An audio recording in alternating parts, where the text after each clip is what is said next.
Bonjour à tous, comme je l'avais abordé dans la vidéo de présentation de la chaîne, je vous avais dit que j'allais faire une vidéo pour me présenter un petit peu plus en détail, du coup c'est ce qu'on va voir aujourd'hui. Donc comme je vous l'avais dit lors de la vidéo de présentation de la chaîne, je m'appelle Mathilde, j'ai 20 ans et l'équitation c'est toujours quelque chose qui m'a plu, je suis passionnée de chevaux depuis que je suis toute petite. Donc on va parler de chevaux un petit peu plus tout à l'heure. Pour l'instant je vais vous expliquer un petit peu professionnellement ce que je fais. J'ai suivi une formation qui m'a formée en communication, audiovisuelle et informatique.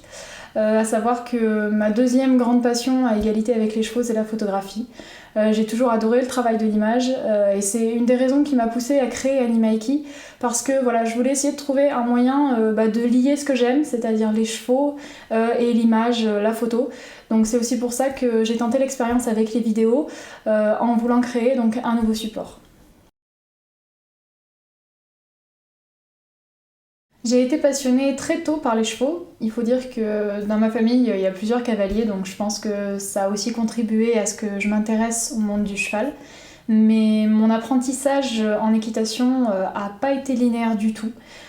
J'ai appris à monter dans des clubs hippiques, comme la plupart des gens. Quand j'étais petite, j'ai pas pu pratiquer de manière régulière. J'ai vraiment appris à monter sur des séances de temps en temps, ça a été occasionnel, donc j'ai pas pu progresser comme je le voulais.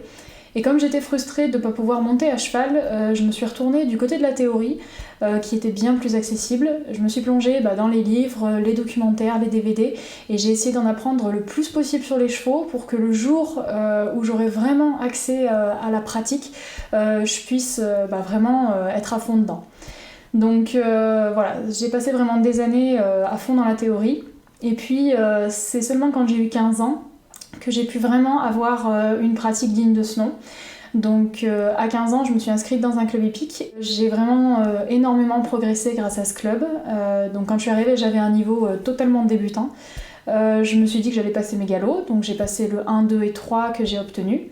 Je me suis dit que j'allais aussi passer le 4 et le 5, mais c'est vrai que tout doucement, au bout de 6 mois, j'ai commencé à me rendre compte que dans les clubs, il me manquait quelque chose et j'arrivais pas tout à fait à trouver ma place. Et puis je me suis dit que j'allais essayer de trouver une autre manière de pratiquer. Donc là, je me suis tournée vers les chevaux propriétaires, qui étaient en demi-pension. J'en ai essayé quelques-uns pour voir si ça me plaisait plus. Donc en effet, j'ai trouvé quelque chose qui m'allait mieux parce que je pouvais plus travailler avec déjà le même cheval et puis je pouvais plus travailler dans le sens qui me plaisait. Mais c'est vrai que là encore, j'avais le même problème qu'avec le club hippique, il me manquait un petit quelque chose. Et ça, c'est ce que j'ai trouvé grâce à l'équitation éthologique. La première fois que j'ai entendu parler d'équitation éthologique, je devais avoir 16 ou 17 ans. Il me semble que c'était dans un magazine et le premier professionnel que j'ai vu travailler dans cette équitation-là, ça a été Andy Booth et lorsque j'ai vu ce qu'il faisait avec les chevaux, ça a vraiment été un déclic. Je me suis tout de suite dit que c'était ça qu'il fallait que je fasse. Donc là encore, je me suis mise à fond dans la théorie. Donc ça a été des livres, des documentaires, des DVD, vidéos, sites internet. J'ai vraiment essayé de trouver tout ce que je pouvais pour me renseigner sur cette équitation. Et j'ai appris comme ça, uniquement avec de la théorie. Donc à l'époque, je ne montais plus du tout en club hippique, j'avais pas non plus de demi-pension, j'étais pas propriétaire, donc j'avais pas de chevaux sous la main. Et j'ai attendu 2014, en avril, lorsqu'une amie a acheté son poney, donc Sultan. À l'époque j'avais 18 ans, et elle a gentiment accepté que je le prenne en demi-pension. Donc elle m'a laissé une grande liberté avec lui, ce qui fait que je me suis dit que j'allais essayer d'appliquer la théorie que j'avais appris pendant des mois en équitation éthologique avec lui. Donc tout ce que j'avais appris, je l'ai mis en œuvre avec lui et il a vraiment super bien joué le jeu et il m'a vraiment prouvé que l'équitation éthologique c'est ce qui me correspondait. J'ai eu des super résultats et j'ai vraiment trouvé la pratique qui me convenait à 200%, donc j'étais super contente. Grâce à Sultan, j'ai pu énormément progresser. J'ai eu ensuite d'autres chevaux et poneys de propriétaires avec qui j'ai pu progresser en équitation éthologique.